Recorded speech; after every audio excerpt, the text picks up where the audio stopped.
Hi friends, good morning. Welcome back to our channel. ಎಲ್ಲರೂ ಹೇಗಿದ್ದೀರಾ? ನಾವು ಚೆನ್ನಾಗಿದ್ದೀವಿ. ಇವತ್ತೊಂದು ಸಿಂಪಲ್ ವ್ಲಾಗ್ನ ಶೇರ್ ಮಾಡ್ತಾ ಇದ್ದೀನಿ. ತುಂಬ ಜನ ಯಾಕಕ್ಕ ವೀಡಿಯೋಸ್ನ ನೀವು ಹಾಕ್ತಾ ಇಲ್ಲ, ಡೈಲಿ ವ್ಲಾಗ್ ಹಾಕ್ತಾ ಇಲ್ಲ ಅಂತ ಕೇಳಿದ್ರಿ. ಹಂಗಾಗಿ ಈ ವಿಡಿಯೋದಲ್ಲಿ ಹೇಳ್ತೀನಿ ಏನಕ್ಕೆ ಹಾಕಿರಲಿಲ್ಲ ಅಂತೇಳಿ. ಶನಿವಾರ ಬೆಳಗ್ಗೆ 10 ಗಂಟೆ ಆಗಿತ್ತು. ಆವಾಗ ನಮ್ಮ ಮನೇಲಿ ಬಿಟ್ಟಿರೋ ಹೂಗಳೇನಿದೆ ನೋಡಿ, ಸೇವಂತಿಗೆ ಹೂವು ಬಿಳಿದು, ಅದನ್ನೆಲ್ಲ ಕಟ್ ಮಾಡ್ಕೊತಾ ಇದ್ದೀನಿ. ತುಂಬ ದಿನದಿಂದ ಹಾಗೆ ಬಿಟ್ಟಿದ್ದೆ. ನಂಗೆ ಹಂಗೆ ನೋಡೋದು ಖುಷಿ ಆಗುತ್ತಂತೇಳಿ ಹಾಗೆ ಬಿಟ್ಟಿದ್ದೆ. ಮಳೆಯೆಲ್ಲ ಗಿಡಗಳ ಮೇಲೆ ಬಿದ್ದಿರೋ ಹೂಗಳು ನೋಡೋದೇ ಒಂಥರ ಖುಷಿ ಆಗ್ತಾಯಿತ್ತು. ಲಾಸ್ಟ್ ವ್ಲಾಗಲ್ಲಿ ಕೂಡ ನಾನು ನಿಮ್ಗೆ ತೋರಿಸಿದ್ದೆ. ಇವತ್ತು ದೇವ್ರ ಪೂಜೆಗಾದರೂ ಉಪಯೋಗಿಸ್ಕೊಳ್ಳೋಣ, ಎಲ್ಲ ಬಾಡೋಗ್ತದೆಯಲ್ಲ ಅಂಥೇಳಿ ಇವತ್ತು ಕಟ್ ಮಾಡ್ಕೊತಾ ಇದ್ದೀನಿ ಹೂಗಳು. ಪೂಜೆಗೆಲ್ಲ ಫೋಟೋಗೂ ಆಗುವಷ್ಟು ಹೂಗಳು ಸಿಕ್ತು. ಹಾಗಾಗಿ ಎಲ್ಲ ಕಟ್ ಮಾಡ್ಕೊತಾ ಇದ್ದೀನಿ. ತನುಗೆ ಇವತ್ತು ರಜಾ ಕೊಟ್ಟಿದ್ದಾರೆ ಸ್ಕೂಲು. 3rd ಸ್ಯಾಟರ್ಡೆ ಅವಳಿಗೆ ರಜಾ ಕೊಡ್ತಾರೆ. ಅವಳು ಕೂಡ ಇವತ್ತು ಆರಾಮಾಗಿದ್ಲು. ಅವಳ ಕೈಲಿ ಮಾತಾಡಿಕೊಂಡು ಎಲ್ಲ ಕೆಲಸಗಳನ್ನ ನಿಧಾನವಾಗಿ ಮಾಡ್ಕೊತಾ ಇದ್ದೀನಿ. ಇನ್ನು ಬ್ರೇಕ್ಫಾಸ್ಟ್ ನಂದು ಆಗಿರಲಿಲ್ಲ. ಪೂಜೆ ಎಲ್ಲ ಮುಗಿಸ್ಬಿಟ್ಟು ಬ್ರೇಕ್ಫಾಸ್ಟ್ ಮಾಡೋಣ ಅಂಥೇಳಿ. ನಂಗೆ ಗಿಡಗಳಂದರೆ ಭಾಳ ಇಷ್ಟ ಆಗುತ್ತೆ. ಇನ್ನೂ ಜಾಸ್ತಿ ಸೇವಂತಿಗೆ ಹೂವು ಬೆಳಿಬೇಕು ಅನಿಸುತ್ತೆ. ಇಲ್ಲಿ ಜಾಗ ಇಲ್ಲ. ಬಾಡಿಗೆ ಮನೆಗಳಲ್ಲೆಲ್ಲ ನಾವು ಜಾಸ್ತಿ ಹೂವು ಗಿಡಗಳನ್ನೆಲ್ಲ ಬೆಳೆಸ್ಕೊಳಕ್ಕಾಗಲ್ಲ. ಮತ್ತು ಬೇರೆ ಮನೆಗೆ ಚೇಂಜ್ ಮಾಡಿದಾಗ ಮತ್ತು ಎತ್ಕೊಂಡು ಹೋಗೋಕ್ಕೆ ಕಷ್ಟ ಆಗುತ್ತೆ. ಇನ್ನು ಅಲ್ಲೂ ಅನುಕೂಲ ಇರಲ್ಲ, ಬೆಳಕಿರಲ್ಲ ಸರಿಯಾಗಿ. ನಮಗೆ ಮುಂದ್ಗಡೆ ಡೋರ್ ಏನಿದೆ ನೋಡಿ ಫ್ರಂಟು, ಅಲ್ಲಿಗೆ ಬೆಳಕೆ ಬರೋದಿಲ್ಲ. ಅಂದರೆ ಸ್ವಲ್ಪ ಹಾಲ್ ನಮ್ಮದು ಕತ್ತಲೆ ಆಗುತ್ತೆ. ರೂಮಿಗೆಲ್ಲ ಚೆನ್ನಾಗಿ ಬೆಳಕು ಬರುತ್ತೆ. ಈ ಕಡೆ ಸೈಡ್ ಏನಿದೆ ಪ್ಯಾಸೇಜು ಏನಿದೆ ಇದು ಬಾಲ್ಕನಿ, ಅಲ್ಲಿ ಒಂದಷ್ಟು ಮಾತ್ರ ಇಟ್ಕೊಂಡಿದ್ದೀನಿ, ನೀವು ನೋಡಿರ್ತೀರ. ಇನ್ನು ದಾಸವಾಳ ಗಿಡಗಳು ಬೆಳೆಸಿದ್ದೆ, ಯೆಲ್ಲೋ ಕಲರು ಮತ್ತು ರೆಡ್ ಕಲರು ದಾಸವಾಳ ಅದು ಕೂಡ ಒಣಗೋಗಿತ್ತು. Yellow colour ಒಣಗೋಗಿತ್ತು. ಈ ಜನವರಿ ಫೆಬ್ರವರಿ ಟೈಮಲ್ಲಿ ಅಂತಾರೆ ವಿಂಟರ್ ಸೀಸನ್ ಎಲ್ಲ ಏನಿತ್ತು ಆವಾಗ. ಇವಾಗ ರೆಡ್ ಕಲರ್ ದಾಸವಾಳ ಮಾತ್ರ ಚಿಗುರ್ತಿದೆ. ಯೆಲ್ಲೋ ಕಲರ್ ಕಂಪ್ಲೀಟಾಗಿ ಒಣಗೋಗ್ಬಿಟ್ಟಿದೆ. ಒಂಥರ ಹುಳ ಹಿಡಿದು ನೋಡಿ ಎಷ್ಟೊಂದು ಹೂ ಸಿಕ್ತು. ಇದಿಷ್ಟು ಕೂಡ ಪೂಜೆಗೆ ಈಗ ಉಪಯೋಗಿಸ್ಕೊತೀನಿ. ಆ ದಾಸವಾಳ ಗಿಡ ಹತ್ತಲೇ ಕಿತ್ತಾಕ್ಬಿಡೋಣ ಯೆಲ್ಲೋ ಕಲರ್ ದಾಸವಾಳನ ಅಂತ ನೋಡ್ತಾ ಇದ್ದೀನಿ. ಮಳೆಯೆಲ್ಲ ಬಂದಿದೆ, ಮತ್ತೇನಾದ್ರು ಚಿಗುರು ಹೊಡಿಯುತ್ತೇನೋ ಅಂತ ಹೇಳ್ಬಿಟ್ಟಿದ್ದೀನಿ. ಅದರಲ್ಲೇ ಒಂದು ತುಳಸಿ ಗಿಡ ಕೂಡ ಅದಾಗೆ ಬಂದುಬಿಟ್ಟಿದೆ. ಹಾಗಾಗಿ ಆ ದಾಸವಾಳ ಗಿಡನ ಏನು ಮುಟ್ಟಕ್ಕೆ ಹೋಗದೆ ಹಂಗೆ ಬಿಟ್ಟಿದ್ದೀನಿ. ಒಟ್ಟಾರೆ ಇನ್ನೂ ನಂಗೆ ಗಿಡಗಳು ತಂದು ಹಾಕಬೇಕು ಅಂತ ಇಷ್ಟ. ನಮ್ಮ ಅಮ್ಮ ಮನೆ ಹತ್ರ ಎಲ್ಲ ಸಖತ್ ಗಿಡಗಳಿತ್ತು ಮುಂಚೆ, ಹಳೆ ಮನೆ ಹತ್ರ. ಏನೋ ಒಂಥರ ಖುಷಿಯಾಗೋದು. ಊರಿಗೆ ಹೋದಾಗ ಗಿಡಗಳು ನೋಡಿಕೊಂಡೇ ಒಂಥರ ಖುಷಿಯಾಗೋದು. ನಾನು ಎಷ್ಟೋ ವೀಡಿಯೋಸ್ನ ಗಿಡಗಳಿಂದನೇ ಶುರು ಮಾಡಿದ್ದೀನಿ ಊರಲ್ಲಿ, ಹೂಗಳು ಗಿಡಗಳಿಂದನೇ. ಇವಾಗಲ್ಲಿ ಗಿಡಗಳಿಲ್ವಲ್ಲ ಅಂತ ಒಂಥರ ಮಿಸ್ ಮಾಡ್ಕೊಂಡಂಗೆ ಆಗುತ್ತೆ. ಇವಾಗಲೂ ನಮ್ಮಮ್ಮ ಸೈಡಲ್ಲೆಲ್ಲ ಬೆಳೆಸಿದ್ದಾರೆ. ಅದಿನ್ನೂ ಚಿಕ್ಕದು ಬೆಳಿಬೇಕು, ಚೆನ್ನಾಗೆಲ್ಲ ಹೂ ಬಿಡಬೇಕು. ಸೊ ನೀವು ನೋಡೋಣ, ನೆಕ್ಸ್ಟ್ ಟೈಮ್ ಹೋದಾಗ ಅಲ್ಲಿ ಬಿಟ್ಟಿದ್ದಾಗ ತೋರಿಸ್ತೀನಂತೆ. ಹಾಗೆ ನಮ್ಮ ಮನೆಯಲ್ಲಿರೋದು ನನ್ನ ಮಾಮೂಲಿ 6 ಫೋಟೋ ಇದೆ. ಇಲ್ಲೇನಿದೆ ನೋಡಿ, ಇದೊಂದು ಪೋಸ್ಟ್ರು ಚಾಮುಂಡಿ ಬೆಟ್ಟದಿಂದ ತೊಗೊಂಬಂದಿದ್ದು ಮೈಸೂರಿಂದ. ಆ ಪೋಸ್ಟ್ರನ್ನು ಕೂಡ ಹಂಗೆ ಇಟ್ಟು ಅದನ್ನು ಕೂಡ ಪೂಜೆ ಮಾಡ್ತೀನಿ ನಾನು ಡೈಲಿ. ಇನ್ನೆಲ್ಲ ಸಣ್ಣ ವಿಗ್ರಹ ಏನಿದೆ ನೋಡಿ ಅದನ್ನೇ ಫೋಟೋಸು, ಮತ್ತು ಸಣ್ಣದು ಒಂದು 2-3 ವಿಗ್ರಹ ಇದೆ. ಎಲ್ಲದಕ್ಕೂ ಆಗುವಷ್ಟು ಹೂ ಸಿಕ್ತು.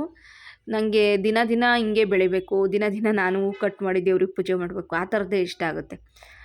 ಚೆನ್ನಾಗಿ ನಾವೇ ಬೆಳೆದಿರೋ ಹೂಗಳನ್ನ ಇಟ್ಟರೆ, ದಾಸವಾಳ ಎಲ್ಲ ಬಿಡ್ತಾನೆ ಇರುತ್ತೆ, ದಾಸವಾಳ ಇಡ್ತಾನೆ ಇರ್ತೀನಿ. ಆದರೆ ಇವಾಗ ದಾಸವಾಳ ಕಂಪ್ಲೀಟಾಗಿ ಒಣಗಿ ಮತ್ತಿವಾಗ ಚಿಗುರಿದೆ. ಮತ್ತೆ ಬಿಟ್ಟಾಗ ತೋರಿಸ್ತೀನಂತೆ ನಾನು. ಓಕೆ, ಸಿಂಪಲ್ಲಾಗಿ ಪೂಜೆ ಮಾಡ್ತಾಯಿದ್ದೀನಿ. ಏನಂದರೆ ತುಂಬ ಜನ ಕೇಳಿದ್ರಲ್ವ, ಯಾಕೆ ವೀಡಿಯೋಸ್ ಮಾಡ್ತಾಯಿಲ್ಲ ನೀವು, ಡೈಲಿ ವ್ಲಾಗ್ ಆಗ್ತಾಯಿಲ್ಲ ಅಂತೇಳಿ. ಊರಿಗೆ ಹೋದ್ವಲ್ಲ ಫ್ರೆಂಡ್ಸ್, ಊರಿಗೆ ಹೋಗೋದಕ್ಕಿಂತ ಮುಂಚೆಯಿಂದನೂ ಚೂರು ಹುಷಾರೇ ಇಲ್ಲ. ನನಗೆ ಈ ನಡುವೆ ಯಾಕೋ ಹುಷಾರೇ ಇರೋಲ್ಲ.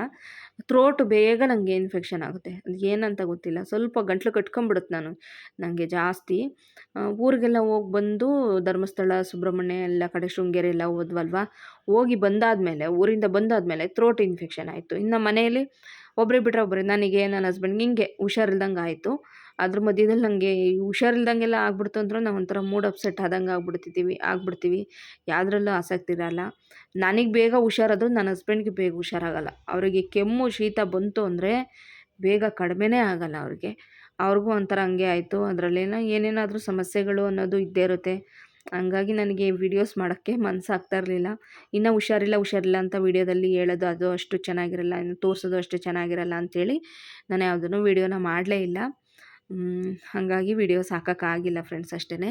ಹಾಗೆಯೇ ಇಲ್ಲೇನಿದೆ ನೋಡಿ, ಇಲ್ಲೆಲ್ಲ ದೇವರಿಗೆಲ್ಲ ಇಟ್ಟಾದಮೇಲೆ ಇಲ್ಲಿ ಬಾಗ್ಲ ಹತ್ರ ಒಂದು ವಾಸ್ತು ಲಕ್ಷ್ಮಿ ಫೋಟೋ ಹಾಕಿದೆ ಅಲ್ವಾ, ಅದನ್ನು ಕೂಡ ಎಲ್ಲ ಒರೆಸ್ಕೊಂಡು ಅದಕ್ಕೂ ಅರಿಶಿನ ಕುಂಕುಮ ಹೂವು ಇಡ್ತಿದ್ದೆ. ಸ್ವಲ್ಪ ಕ್ರಾಸಾಗೇ ಕೂತಿದೆ ಅದು ಹೆಂಗೆ ಸರಿ ಮಾಡೋಕ್ಕೆ ಹೋದರೂ ಹಂಗೆ ಕ್ರಾಸ್ ಆಗುತ್ತೆ. ಅದು ಹಿಂದೆ ಏನೋ ಅದಕ್ಕೆ ಸಿಕ್ಸೋದಕ್ಕೆ ಅಂತ ಇದೆ ನೋಡಿ, ಅದು ಹಂಗೆ ಒಂಥರ ಕ್ರಾಸ್ ಆದಂಗೆ ಆಗಿದೆ. ಸರಿ ಮಾಡೋಕ್ಕೆ ಆಗ್ತಾಯಿಲ್ಲ. ಸರಿ ಹಂಗೇ ಬಿಟ್ಟಿದ್ದೀನಿ. ಆಮೇಲೆ ನನಗೂ ಹೈಟ್ ಕೂಡ ಸರಿಯಾಗಿ ಸಾಕಾಗೋದೇ ಇಲ್ಲ. ಅದು ಹೂ ಮುಡ್ಸೋದಕ್ಕೂ ಸರಿಯಾಗಿ ಸಾಕಾಗೋದಿಲ್ಲ. ನಾನೇ ಕಷ್ಟಪಟ್ಟು ಹೂ ಮುಡಿಸ್ತೀನಿ ಅಲ್ಲಿ ಆ ಫೋಟೋಗೆ. ಇನ್ನು ನಾನು ಎಲ್ಲ ಪೂಜೆ ಮಾಡೋಷ್ಟರಲ್ಲಿ ತನುಗೆ ಒಂದು ಲೋಟ ಕಾಫಿ ಇಡು ತನು ಅಂತ ಹೇಳಿದೆ. ಶೀತ ಆಗಿಬಿಡುತ್ತೆ, ತಲೆ ಎಲ್ಲ ಸ್ನಾನ ಮಾಡಿದ್ದೀನಲ್ಲ ಶೀತ ಆಗಿಬಿಡುತ್ತೆ ಅಂತೇಳಿ ಕಾಫಿ ಇಡು ಅಂತಂದೆ. ಅವಳು ಇವಾಗ ಕಾಫಿ ಇಡೋದಕ್ಕೆ ಅವಳು ಆ ಕೆಲಸ ಮಾಡ್ಕೊತಾ ಇದ್ದಾಳೆ, ಕಾಫಿ ಮಾಡೋದು. ಇನ್ನು ನಂದು ಎಲ್ಲ ಪೂಜೆ ಎಲ್ಲ ಮುಗಿಸ್ಕೊಂಡು ಇನ್ನು ಬ್ರೇಕ್ಫಾಸ್ಟ್ ಮಾಡಬೇಕು. ಹಂಗೆ ಇವತ್ತು ಒಂಚೂರು ವೀಡಿಯೋ ಎಲ್ಲ ಶೂಟ್ ಮಾಡ್ಕೊಳ್ಳೋದಿತ್ತು. ನೆಕ್ಸ್ಟ್ ತೋರಿಸ್ತೀನಿ ಅದು ಯಾವ ವೀಡಿಯೋ ಅಂತೇಳಿ. ಅದೆಲ್ಲ ಶೂಟ್ ಮಾಡ್ಕೊಳ್ಳೋದಿತ್ತಲ್ಲ ಅಂತೇಳಿನೇ ಇವತ್ತು ಇಯರ್ ವಾಶ್ ಎಲ್ಲ ಮಾಡಿಕೊಂಡು ಮಾಡ್ತಾಯಿದ್ದೀನಿ. ಇಂಟ್ರೆಸ್ಟ್ ಕೊಟ್ಟು ವ್ಲಾಗ್ಗಳು ಮಾಡೋಣ ಮುಂಚಿನ ಥರನೇ ಅಂದರೆ ನನಗೆ ಈ ಮನೆಗೆ ಬಂದಿದ್ದರಿಂದನೂ ನನಗೆ ಜೀವನದಲ್ಲಿ ಒಂಥರ ಆಸಕ್ತಿಯನ್ನೇ ಕಳ್ಕೊಂಬಿಟ್ಟಿದ್ದೀನಿ. ಯಾವುದ್ರ ಮೇಲೂ ಆಸಕ್ತಿ ಇಲ್ಲ. ಏನಪ್ಪ ಹಂಗಾಗ್ಬಿಟ್ಟಿದ್ದೀನಿ ನಾನು ಏನಪ್ಪ ಹಿಂಗಾಗ್ತಾಯಿದ್ದೀನಿ ಅಂತ ಅನಿಸ್ಬಿಟ್ಟಿದೆ. ಈಗ ಏನಾದರೂ ಆ್ಯಕ್ಟಿವ್ ಆಗಿ ಇದ್ಕೊಂಡು ಏನಾದ್ರು ಮಾಡೋಣ ಅಂತಲೇ ಅಂದ್ಕೋತೀನಿ. ಇವತ್ತು ಚೆನ್ನಾಗಿರ್ತೀವಿ, ನಾಳೆ ಚೆನ್ನಾಗಿರಲ್ಲ, ಆ ರೀತಿ ಆಗುತ್ತೆ ಒಂದೊಂದು ಸತಿ. ಹಂಗಾಗಿ ಏನು ಮಾಡೋಕ್ಕೂ ಅಷ್ಟೊಂದು ನನಗೆ ಮನಸ್ಸೇ ಬರ್ತಾಯಿಲ್ಲ, ಹಂಗಾಗಿದೆ. ಊರಿಗೆ ಹೋಗಿ ಬಂದೆ. ಇನ್ನು ಊರಿಗೆ ಹೋಗಿ ಬಂದ ತಕ್ಷಣ ಮತ್ತೆ ನೋಡಿ ಹಿಂಗಾಯಿತು. ಊರಿಗೆ ಹೋಗಿ ಒಂದು 4 ದಿನ ಖುಷಿಯಾಗಿದ್ದು ಬರೋಣ ಅಂದರೆ ಅಲ್ಲೋದ್ರೂ ನನಗೇನಂತ ಖುಷಿಯಾಗಿ ಇರೋಕ್ಕೆ ಆಗಲ್ಲ. ಏನಾದರೂ ಒಂದು ಕಾಲು ನೋವು, ವಿಪರೀತ ಕಾಲು ನೋವು ಶುರುವಾಗಿತ್ತು. ನೆಮ್ಮದಿಯಾಗೇ ಇರೋಕ್ಕಾಗಲಿಲ್ಲ, ಹಂಗಾಯಿತು. ಮತ್ತು ಅಲ್ಲೆಲ್ಲ ಹೋಗಿ ಸುತ್ತಾಡ್ಕೊಂಬಂದ್ವಿ. ಧರ್ಮಸ್ಥಳ, ಸುಬ್ರಹ್ಮಣ್ಯ ಅಲ್ಲಿ ಇಲ್ಲೆಲ್ಲ ಸುತ್ತಾಡ್ಕೊಂಡು ಸರಿಯಾಗಿ ಕಾಲು ನೋವು ಬಂತು. ಒಟ್ರಾರೆ ತುಂಬ ಚೆನ್ನಾಗಿತ್ತು. ಧರ್ಮಸ್ಥಳ, ಸುಬ್ರಹ್ಮಣ್ಯ, ಶೃಂಗೇರಿ ಎಲ್ಲ ಕಡೆ ಹೋಗಿ ತುಂಬ ಖುಷಿಯಾಯಿತು. ನನಗೆ ಇದಕ್ಕೆ ಹೋಗಬೇಕು, ಮಂತ್ರಾಲಯಕ್ಕೆ ಹೋಗಬೇಕು ಈ ಸತಿ ರಾಜ್ಯದಲ್ಲಿ ಅಂತ ತುಂಬ ಆಸೆ ಇತ್ತು. ಮಂತ್ರಾಲಯಕ್ಕೆ ಹೋಗೋಕ್ಕೆ ಆಗಲಿಲ್ಲ. ತನಗಲ್ಲೇ ಸ್ಕೂಲು ಶುರುವಾಯಿತು, ಟ್ಯೂಷನು ಶುರುವಾಯಿತು. ಗೊತ್ತಿಲ್ಲ ರಾಘವೇಂದ್ರ ಸ್ವಾಮಿಗಳು ಯಾವತ್ತು ನಮ್ಮನ್ನು ಕರೆಸ್ಕೋತಾರೋ ಗೊತ್ತಿಲ್ಲ. ನಾನು ಮನಸ್ಸು ಮಾಡಿ ನನಗೆ ಎಷ್ಟೋ ಸತಿ ಕೇಳ್ತೀನಿ ನನ್ನ ಹಸ್ಬೆಂಡ್ಗೆ ಹೋಗೋಣ ಅಂತ. ನನ್ನ ಹಸ್ಬೆಂಡ್ ಎಲ್ಲಿಗೆ ಹೋಗ್ಬೇಕಾದ್ರೂ ಅವ್ರಿಗೆ ಆಸಕ್ತಿನೇ ಇಲ್ಲ ಲೈಫಲ್ಲಿ. ನಾನು ಅಲ್ಲಿ ಹೋಗಬೇಕು, ಇಲ್ಲಿ ಹೋಗಬೇಕು, ಅಲ್ಲಿ ನನಗೆ ಹೆಂಗೆ ನನಗೆಲ್ಲ ಕಡೆ ಹೋಗಬೇಕು ಅಂತ ಆಸಕ್ತಿ. ನನ್ನ ಹಸ್ಬೆಂಡ್ಗೆ ಎಲ್ಲೂ ಬರೋದಕ್ಕೂ ಇಷ್ಟ ಆಗೋಲ್ಲ, ಎಲ್ಲಿಗೆ ಕರ್ಕೊಂಡು ಹೋಗೋದಕ್ಕೂ ಅಷ್ಟಕ್ಕಷ್ಟೇ ಇಂಟ್ರೆಸ್ಟ್ ಕೊಟ್ಟು ಬರೋಲ್ಲ.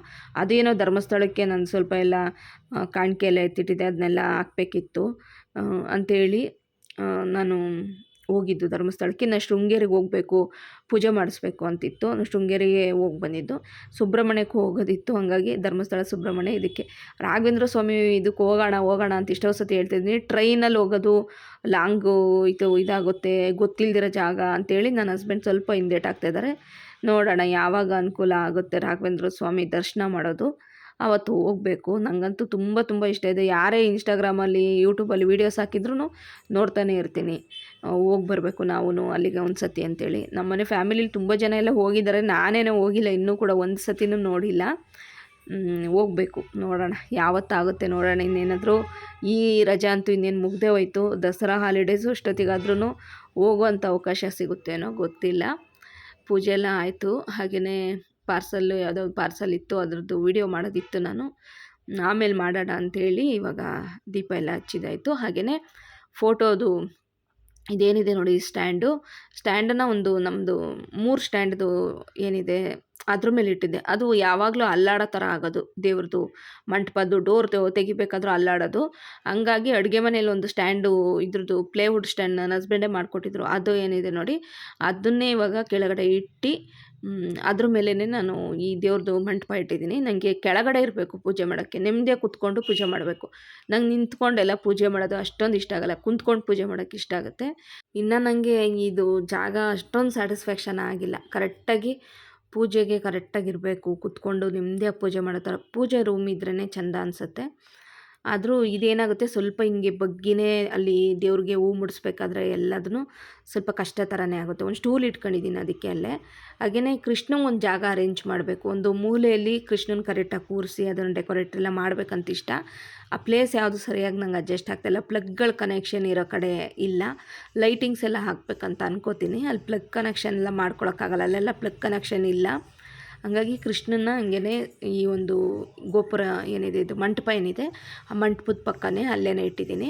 ಹಾಗೆ ಅದ್ರ ಪಕ್ಕನೇ ಒಂದು ಭಗವದ್ಗೀತೆ ಬುಕ್ಕು, 2 ದೀಪದ ಕಂಬ ಎಲ್ಲ ಇಟ್ಟಿದ್ದೀನಿ. ಇಷ್ಟೇ ಸಿಂಪಲ್ಲಾಗಿ ಮಾಡಿದ್ದೀನಿ. ಅಡುಗೆ ಮನೇಲಿ ಇಟ್ಟಿದ್ನಲ್ವ, ಇದು 3 ಡೋರ್ದು 5 ಡೋರ್ದು ಡ್ರಾಯರು, ಅದು ಇಲ್ಲೇ ಇಟ್ಟಿದ್ದೀನಿ. ಈ ದೇವ್ರ ಪೂಜೆ ಸಾಮಾನೆಲ್ಲ ಇಲ್ಲೇ ಇಟ್ಕೊಳ್ಳೋಕ್ಕಾಗುತ್ತೆ ಅದರೊಳಗಡೆ ಅಂತೇಳಿ ಇಟ್ಟಿದ್ದೀನಿ. ಇನ್ನು ಇದನ್ನು ಒಂದು ಟೇಬಲ್ ಮೇಲೆ ಇಟ್ಟಿದ್ನಲ್ವ, ಆ ಟೇಬಲ್ನ ತನು ಕೊಟ್ಟಿದ್ದೀನಿ. ಅವಳು ತುಂಬ ಬುಕ್ಸ್ ಇದೆ ಈ ಸಲ, ಅದನ್ನೆಲ್ಲ ಜೋಡಿಸ್ಕೊಳಕ್ಕೆ ಬೇಕು. ಹಂಗಾಗಿ ಅವಳಿಗೆ ಅಲ್ಲಿ ಕೊಟ್ಟಿದ್ದೀನಿ ಆ ಟೇಬಲ್ನ. ಒಟ್ಟಾರೆ ಒಂದು ಈ ರೀತಿಯಾಗಿ ಒಂದು ಸ್ವಲ್ಪ ಅರೇಂಜ್ ಮಾಡ್ಕೊಂಡಿದ್ದೀನಿ. ಇನ್ನೂ ನಂಗೆ ಸರಿಯಾಗಿ ಅರೇಂಜ್ ಮಾಡ್ಕೊಳ್ಳೋಕ್ಕೆ ಆಗಿಲ್ಲ. ಈ ಮನೆಗೆ ಬಂದಿದ್ರಿಂದನೂ ಏನರಲ್ಲೂ ಆಸಕ್ತಿ ಇಲ್ಲ ಅನ್ನೋ ಥರ ಆಗ್ಬಿಟ್ಟಿದೆ. ಏನು ಮಾಡೋಕ್ಕೆ ಹೋಗ್ತೀನಿ, ಏನು ಮಾಡೋಕ್ಕೆ ಹೋದ್ರೂ ಮನಸ್ಸೇ ಏ ಅನ್ನೋ ಥರ ಇದೆ. ಆ್ಯಕ್ಟಿವಾಗಿ ಏನೂ ಮಾಡೋಕ್ಕೆ ಆಗ್ತಾಯಿಲ್ಲ, ಹಂಗಾಗಿದೆ. ನಾವು ಊರಿಗೆ ಹೋಗಿ ಬಂದ ಕಾಲು ನೋವು ಅದು ಇದು ಅಂದ್ಕೊಂಡು ಅದು ಬೇರೆ ಶುರುವಾಯ್ತಾ, ಅದು ಶೀತ ಕೆಮ್ಮು ಜ್ವರ ಅಂತ ಶುರುವಾಯ್ತಾ, ಥ್ರೋಟು 4-5 ದಿವಸ ಒಂದು ವಾರನೇ ಥ್ರೋಟ್ ಇನ್ಫೆಕ್ಷನ್ ಆದಂಗೆ ಆಯಿತಾ. ಹಂಗಾಗ್ಬಿಟ್ಟು ಮನಸ್ಸೇ ಇಲ್ಲ, ಆ ರೀತಿ ಆಗಿದೆ. ಮೇಲೆ ಏನು ಮಾಡೋಣ ಅಂದ್ಕೊಂಡಿದ್ದೀನಿ, ವಾಯ್ಸ್ ಓವರ್ ಕೊಡೋದಕ್ಕಿಂತ ಹಂಗಂಗೆ ಮಾತಾಡ್ಕೊಂಡು ವೀಡಿಯೋ ಮಾಡಿಬಿಡೋಣ ಅಂತ. ಈ ವಾಯ್ಸ್ ಓವರ್ ಕೊಡೋಕೆ ಹೋದಾಗಲೂ ಥ್ರೋಟು ಒಂದು ಸ್ವಲ್ಪ ಕಟ್ಕೊಂಡಂಗೆ ಆಗಿಬಿಡುತ್ತೆ. ಹಾಗಾಗಿ ಇಷ್ಟೇ ಸಿಂಪಲ್ ಫೋಟೋ, ಅದು ಸಿಂಪಲ್ ಪೂಜೆ. ಹಾಗೆಯೇ ಇವಾಗ ಚಪಾತಿ ಎಲ್ಲ ಸ್ವಲ್ಪ ತಣ್ಣಗೆ ಆಗಿದೆ. ಪಲ್ಯ ಚೆನ್ನಾಗಿತ್ತು, ಬೀಟ್ರೋಟ್ ಪಲ್ಯ. ಹಾಗಾಗಿ ಬೀಟ್ರೋಟ್ ಪಲ್ಯ ಜೊತೆ ಚಪಾತಿ ತಿಂತಾಯಿದ್ದೀನಿ. ಅದ್ರ ಜೊತೆಗೆ ಒಂದು ಲೋಟ ಕಾಫಿ ಇಟ್ಕೊಂಡು ತಿಂತಾಯಿದ್ದೀನಿ. ಚಳಿ ಕಾಫಿ ಇಲ್ಲ ಅಂದ್ರೇ ಇರೋಕ್ಕಾಗ್ತಿಲ್ಲ. ಕಾಫಿ ಬಿಟ್ಬಿಟ್ಟಿದೆ ಕಂಪ್ಲೀಟಾಗಿ ಸಮ್ಮರಲ್ಲಿ. ಇವಾಗ ಚಳಿ ಆಗ್ತಿರೋದಕ್ಕೆ ಕಾಫಿ ಕುಡಿಬೇಕು ಅನಿಸುತ್ತೆ. ಹಂಗಾಗಿ ಸ್ವಲ್ಪ ಕಾಫಿ ಮಾಡಿಕೊಂಡು ಕುಡಿತಾಯಿದ್ದೀನಿ. ಸೊ ಇಷ್ಟೇ ವ್ಲಾಗು ಫ್ರೆಂಡ್ಸ್, ಸಿಂಪಲ್ ವ್ಲಾಗು. ನಿಮಗೆ ಇಷ್ಟ ಆಗಿದ್ದರೆ ಪ್ಲೀಸ್ ಲೈಕ್ ಮಾಡಿ. ಮುಂದಿನ ವ್ಲಾಗಲ್ಲಿ ಒಳ್ಳೆ ವ್ಲಾಗ್ ಶೇರ್ ಮಾಡ್ತೀನಿ. Thank you.